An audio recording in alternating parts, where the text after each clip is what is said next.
Därför att det är ett sånt sällsynt vedervärdigt system. Att på grund av människors hudfärg döma dem till en mycket sämre tillvaro. Och det är en skam för världen så länge detta består. 90 000. Ja, det är mord på Sveavägen. Det var en slakt. Och det var en slaktare. Det var bödel som visste precis vad han ville. Han blev inte skjuten som statsminister. Han blev skjuten som privatperson.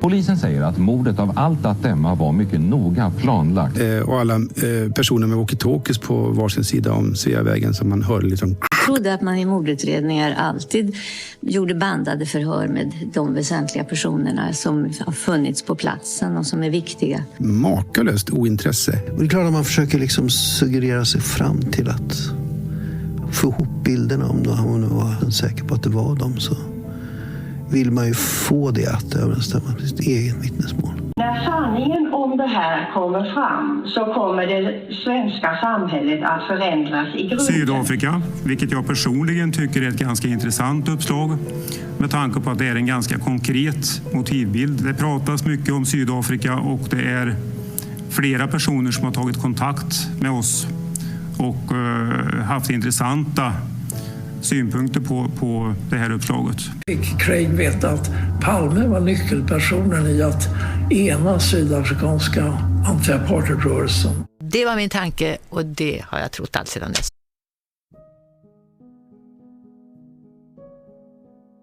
I förra delen lyfte vi fram mycket av det anmärkningsvärda som Palmeskenutredningen höll på med initialt i utredningsarbetet. Det som avslöjar att det inte alls var frågan om en vanlig mordutredning.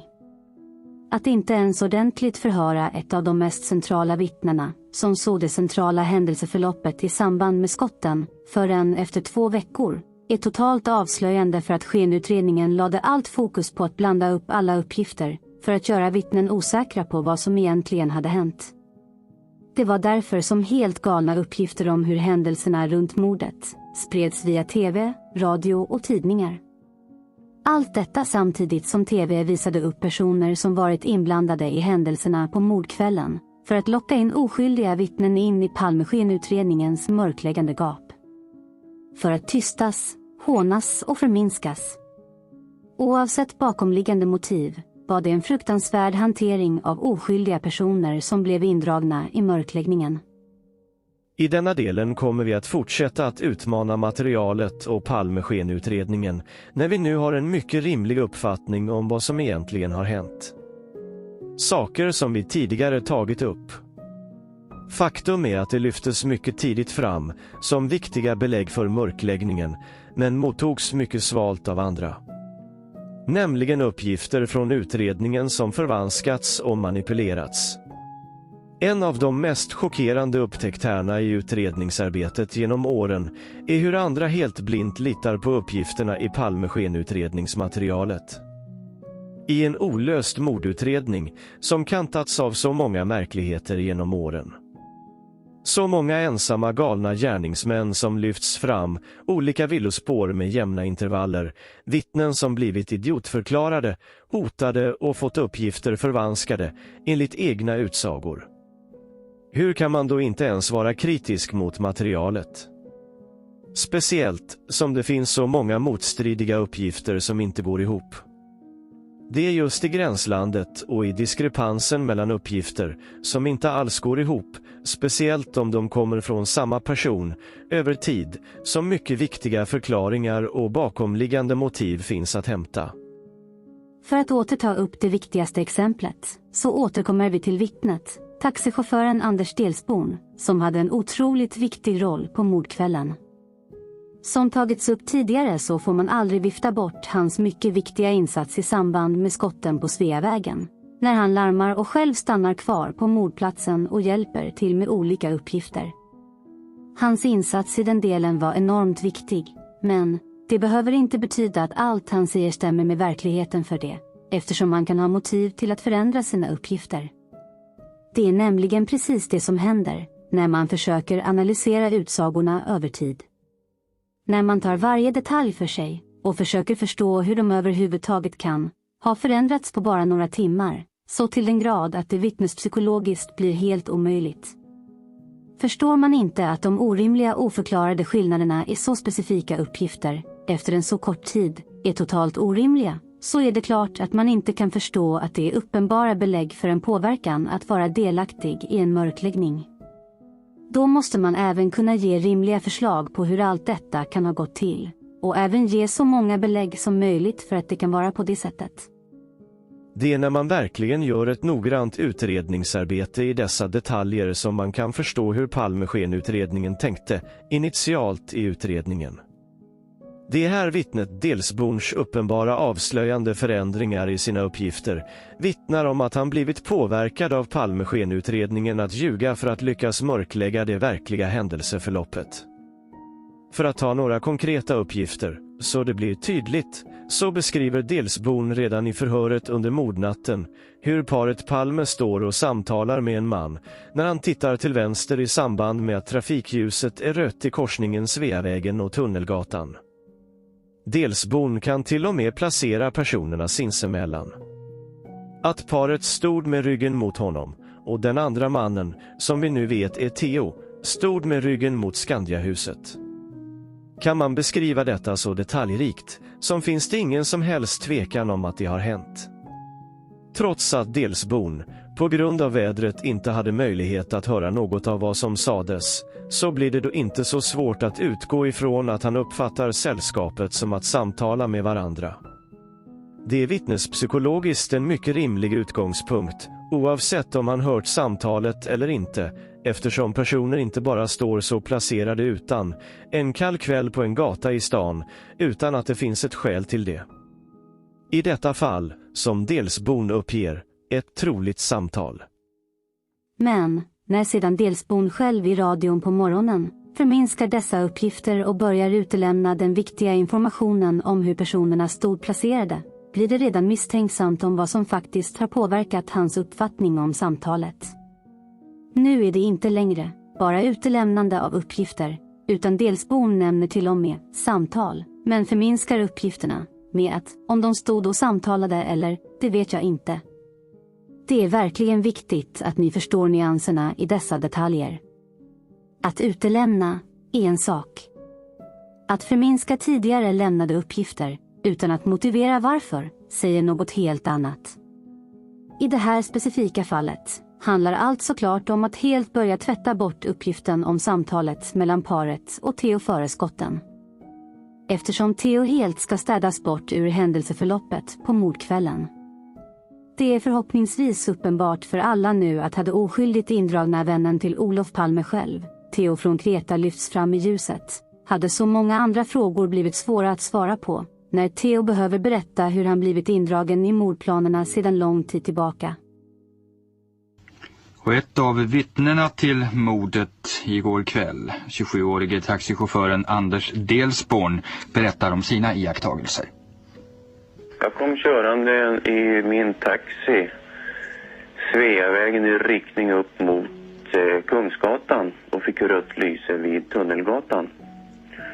Och jag observerade på vänster kant att 3 personer står. Om de sen pratar eller vad de gör, det uppfattar jag inte, men jag ser att det står 3 personer där i alla fall. Och när jag får grönt ljus och åker, då hör jag det första skottet och vänder mig om igen och ser det andra skottet kommer. Varvid personen i fråga faller ner och den mannen som avlossade skottet vänder sig om och springer in mot gränden. I det skedet så tar jag upp taximikrofonen och larmar över radio att de ska skicka fram polis och ambulans. Du tvekade aldrig att det handlade om en skottlossning? Nej, det var inget tvivel om det alls. Och vad hände sen? Då kom polisen efter 3-4 minuter, var ambulansen 1 minut senare efter polisen. Och observerade läget och spärrade av. Ställde samma frågor till mig som du gör nu. Så du stannade kvar på platsen där? Ja, polisen hade via växeln då meddelat att jag skulle göra mig till känna när polisen kom fram. För att göra ett uttalande om vad jag hade sett. Såg du att det var Olof Palme som stod och pratade med någon på telefon? Nej, det var ingen. Utan min uppfattning så var det ingen som upptäckte att det var Olof Palme. Såg du om den här gärningsmannen hade någon som helst assistans i form av någon bil i närheten eller någonting sånt där? Eller? Jag upptäckte ingenting sådant, utan det enda var att han vände hastigt om och sprang in mot gränden. Det var allt jag uppfattade. Hur reagerade du själv när du såg det här? Jag var chockad. Jag trodde inte att det var sant överhuvudtaget. Jag trodde helt enkelt inte att det var sant, men jag var tvungen att tro det när mannen i fråga sjönk ner och sen jag såg att det rann blod ifrån honom.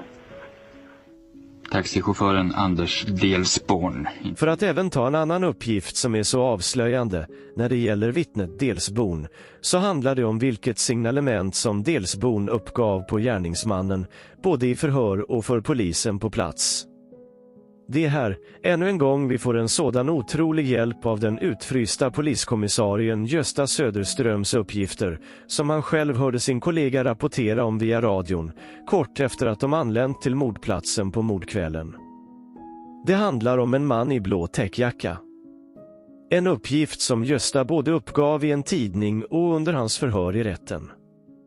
För att verkligen förstå att den uppgiften är korrekt och blev så viktig för Gösta själv, ur ett vittnespsykologiskt perspektiv, avslöjas i hur Gösta beskriver händelsen i samband med signalementet. Gösta ber sin kollega Vinden själv ropa in uppgifterna, eftersom han fick dessa från vittnet Delsborn. Gösta hör att det handlar om en man i blå täckjacka, men som Gösta beskriver det, strax efter kommer ett annat signalement över radion som motsäger dessa uppgifter, vilket gör att Gösta reagerar på det när det finns två motsägelsefulla signalement uppgivna. Det finns alltså ett mycket tydligt orsakssamband i uppgifterna och händelseförloppet. Det är därför man kan lägga mycket större vikt vid uppgifterna från Gösta, då de föranleder att Gösta vidtar åtgärder för att försöka säkerställa att rätt signalement kommer ut till alla de som letar efter gärningsmannen. Den här delen i händelseförloppet går bara inte att vifta bort. Den är så kallad förankrad, både semantiskt och episodiskt. Det som då blir helt avslöjande i sammanhanget för en uppenbar mörkläggande Palmeskenutredning är att sidan 2 i Delsborns förhör under mordnatten, som är just den delen av förhöret som innehåller signalementsuppgifterna, helt blir utbytta med nya uppgifter om Ulster och hatt. Allt för att förvilla och blanda upp de verkliga uppgifterna från mordkvällen. Att hela den andra sidan är av en helt annan papperstyp än den första sidan borde väckt andra personers misstänksamhet för länge sedan. Speciellt som uppgifter är så skilda, så det inte finns någon möjlighet att de bara kan ha förändrats över tid, som kan hända med vittnesuppgifter. Ännu mer avslöjande blir det när sedan vittnet Delsborn ska försöka återge de påhittade uppgifterna om rock och herrhatt, att han själv låter förvånad över uppgifterna, samt att inte ens uppgifterna har ett tillförlitligt värde. Säger man något så udda som Ulster i en utsaga, säger man inte rock i en annan, bara timmar senare. När man väl förstår att Delsborn blivit indragen i mörkläggningen, oavsett anledning eller hur övertygandet gått till från Palmeskenutredningens sida, så förstår man att uppgiften om hur lång tid som polisen kom till platsen, som Delsborn upprepande försöker hamra in hos alla varje gång han uttalar sig, så förstår man att Palmeskenutredningen nu har räknat fram ett alternativt påhittat händelseförlopp där polisen skulle ha dykt upp efter bara 3 till 4 minuter. En uppgift som sedan många andra vittnen anpassar sig till för att inte verka ha en avvikande tidsuppfattning i det chockartade händelseförloppet. Allt detta som helt raderar ut Gösta Söderströms verkliga uppgifter om att han var först på mordplatsen cirka 8 till 9 minuter efter skotten. Uppgifter som bekräftas av vittnet Karin Johansson, som uppgivit att det tog 7 till 10 minuter innan polisen kom till platsen. Det handlar alltså bara om att verkligen gå till botten med konkreta uppgifter, i detta fall från en enskild person över tid, för att förstå att något hänt. Det måste finnas bakomliggande motiv till så förändrade uppgifter. Det bästa med just dessa uppgifter är att de förändras så grovt, på bara några timmar. Det finns ingen möjlighet att Delsbon skulle ha kunnat blivit hjärntvättad av påhittade uppgifter i media, som andra vittnen. Delsbon är till och med bidragande till att plantera uppgifter hos vittnen, med alla idiotiska påhitt om herrhattar, Sherlock Holmes mössor och felaktiga tider om hur fort polisen var på plats. Den som inte förstår att dessa uppgifter är belägg för en total mörkläggning av Palmemordet, redan under mordnatten, kommer aldrig, eller vill inte inse, att de blivit blåsta under så många år. Vi kommer så småningom gå igenom alla vittnen och hur deras utsagor har förändrats och hur uppgifter och detaljer ännu mer förklarar på vilket sätt som Palmeskenutredningen har agerat, speciellt nu som vi har en god uppfattning om vad som hände på mordkvällen. Men, för att återknyta till den kritiska hållning man faktiskt behöver ha för att granska och analysera materialet i utredningen, så måste grunden till ett funktionellt förhållningssätt ha sin utgångspunkt i att materialet är manipulerat och förvanskat. Vi har redan tagit upp dokument, där uppgifter lagts till från centrala vittnen, som ska låtsas vara ditlagda av samma polis, trots att polisen helt plötsligt skulle ha börjat skriva uppgifter i förhör med förnamn istället för efternamn. Det är uppenbart uppgifter ditlagda för att förvilla av en annan person. Vi har uppgifter som lagts till i polisers utsagor, som inte ens får plats på pappret och aldrig skulle ha skrivits så från början. Då hade man kastat och börjat om. Uppenbart att man velat lägga till uppgifter i efterhand för att täcka över och förvilla. Uppgifter som inte ens innehållsmässigt blir rimligt. Frågor till Lisbeth Palme om eventuella kulbanor. Uppenbara utsuddningar i vittnesförhör för viktiga uppgifter. Maskningar som avslöjar att personer ska tvättas bort ur utredningen, som den grekiska mannen i ingångsanmälan. Vi har vittnen som blir flyttade mellan olika platser, mellan olika förhör. Både vittnet Robrant och Samson och vittnet Pia Engström. Avslöjande i dessa uppgifter är att de är gjorda av samma polisman. Ett tydligt mönster i denna polismannens agerande. Vi har flera vittnen som uppger att deras lämnade uppgifter blivit förvanskade och att de påtalat detta i samband med att de fått ta del av sina tidigare lämnade uppgifter. Hur många andra vittnen tror ni råkat ut för samma sak, utan att de tagit del av sina tidigare lämnade uppgifter? Precis det som sedan poddens programledare och experter sitter och förminskar, när vittnens utsagor ska kryddas med tiden. Fruktansvärt smutsigt hanterat av Palmeskenutredningen, redan tidigt i mörkläggningen. Det går helt enkelt inte att vifta bort alla dessa oförklarade misstagen som används som bortförklaringar under åren. Poängen är att alla dessa tidiga uppgifter förklarar på vilket sätt Palmeskenutredningen redan under mordnatten påbörjade mörkläggningen av Palmemordet. Att det var avsiktligt och medvetet. Att det aldrig har handlat om att det gjordes misstag, att Holmér skulle klivit in och tagit över mordutredningen för att bekräftelsesökande velat ha uppmärksamhet. Som de flesta säkert förstår var det en mycket farligt svenskt säkerhetspolitiskt svår situation som behövde lösas, när svenska ledande socialdemokratiska politiker spelat ett mycket högt dubbelspel i världspolitiken, helt bakom ryggen på den svenska befolkningen. Hade ryssarna förstått hur en hemlig CIA-organisation byggts upp i Sverige under 30 år och svenska poliser blivit utbildade i gerillakrigföring, om nu ryssarna skulle ha klivit in och ockuperat Sverige, så hade Sverige kunnat ligga mycket illa till. Varför tror ni UD och regeringspersoner var representerade i Palmerummet? För att det var en ensam galning som utfört dådet, eller? Snälla! Vakna! Men det blir också viktigt att sätta in vittnens utsagor och uppgifter över tid. I Delsbons fall blir det tydligt att han ställt upp på Palmeskenutredningens mörkläggning. Motivet menar jag kan finnas i att taxichaufförer befann sig i en beroendeställning och ett samarbete med polisen vid tiden för mordet. Som potentiellt utsatt taxichaufför var du beroende av en bra, snabb och effektiv kontakt med polisen för att få hjälp om något hände. Det kan ha varit en anledning som polisen utnyttjade för att involvera Delsbon. Men senare uppgifter som Delsbon lämnade via Erik Amkoff så visade på att Delsbon kände sig besviken på stödet från Palmeskenutredningen. Uppgifter som Delsbon långt senare lämnar till en tidning visar också att Delsbon backade upp sina mycket tidiga uppgifter om att det var ett samtal mellan paret och en man som Delsbon initialt lämnade till utredningen. Allt detta talar också för ett rimligt händelseförlopp i hur vittnen blivit indragna i mörkläggningen, men sedan ställt upp på saker som inte har stämt med verkligheten och att de nu inte vill vara med längre. Ett annat belägg för detta är att Delsbon till skillnad från andra vittnen inte vill prata om Palmemordet när jag ringde upp honom. Det kan förstås finnas många olika förklaringar till att man inte vill det, men för en person som ovetandes, oförstående skulle sitta med så otroligt många frågor kring vad man egentligen varit med om, så blir det inte ens rimligt att ta en stund för att lyssna på någon som försöker förklara vad som egentligen hänt. Det finns ingen rimlighet i reaktionen, om det inte är så att man är väl medveten om vad man blivit indragen i och inte vill påminnas om det. Det totala avståndstagandet blir då inte rimligt.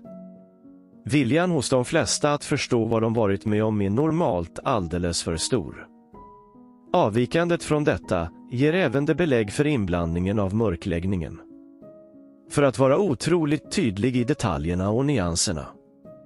Jag var alltså inte alls intresserad av att fråga Delsbon något, jag ville bara berätta vad han varit med om. Inte ens det ville Delsbon lyssna på, utan avslutade samtalet kort. Mer om avslöjande reaktioner och vittnen kommer att komma framöver. Ännu en gång måste man lyfta fram det fundamentala attributionsfelet i denna diskussion. Det handlar om att skilja på detaljer och person. Det går inte att bara döma ut Delsbons uppgifter bara för att han uppenbart vidarebefordrar Palmeskenutredningens uppgifter. Delsbon kan ha blivit uppmuntrad att göra något för Sveriges säkerhets skull, som en patriot. Delsbon kan ha blivit hotad i sitt beroende i sin yrkesutövning. Det kan ha funnits andra saker som Delsbon varit med om som polisen sett genom fingrarna med, som tack för att han hjälpte med mörkläggningen. Här är det viktigt att inte döma en person, utan att förstå omständigheter och kontexten. Att helt enkelt försöka objektivt förstå att du själv kan ha kunnat agera på samma sätt i samma situation. Med den utgångspunkten blir det då mycket lättare att fokusera på själva uppgifterna och vad de egentligen vill säga, än att fastna i om Delsbon är en god eller ond människa. Det är här som många gör bort sig i sitt utredande. Bara för att Engström ljuger som en borstbindare om att han kom efter skotten och allt han gjorde vid mordplatsen, behöver det inte innebära att han är gärningsmannen för det. Han kan ha helt naturliga motiv till att ljuga om det, för att slippa åka dit som oskyldig syndabock, som vi nu vet att andra råkat ut för. I just denna diskussion behöver vi dock ta upp vad man inte kan göra. Det går inte som andra personer att bara dissa Delsbon och hans uppgifter och även generalisera att alla vittnen har blivit påverkade av polisen utan att förklara på vilket sätt, men framförallt varför. Finns det en så tydlig skillnad mellan Göstas uppgift om en man i blå täckjacka från mordkvällen, men en helt annan uppgift i Delsbons förhör på en utbytt andra sida i förhöret, så behöver man kunna motivera varför uppgiften förändrats. Har den förändrats så blir det rimligen så att den ursprungliga uppgiften är sann. Det finns alltså ett mycket stort värde i att både förstå uppgifternas förändring och motiven bakom. Att som en ljudförvrängare försöker göra, när allt som inte passar in i ett påhittat scenario ska skyllas på att alla vittnen har blivit påverkade av en mörkläggning av ett polisspår, så måste man ställa sig frågan. Skulle Delsbon ställa upp på att skydda några enskilda poliser? Skulle Lisbeth peka ut Christer Pettersson som mördare för några polisers skull? Skulle Mårten åka hem till föräldrarna och låna nyckeln av grannen samtidigt som hans far ligger skjuten på sjukhus för några svenska polisers skull? Det blir helt enkelt inte rimligt. När sedan argumenten i svamlet ska handla om hur, det vet man väl, hur grekiska flickvänner är och sedan försöker påstå och kalla detta fakta, så blir man totalt mörkrädd i vilka sjuka utredningstillvägagångssätt som finns hos de som tror att de har något att tillföra lösningen till Palmemordet. Hoppas verkligen att fler börjar se skillnad på vad som är sakliga belägg från och omkring utredningen och vad som med vittnespsykologisk kunskap kan användas för att analysera och tolka informationen och innehållet i uppgifterna. Att kunna skilja på uppgifter och detaljer i utsagor över tid och vad som talar för hur de faktiskt har förändrats och rimliga bakomliggande motiv till det.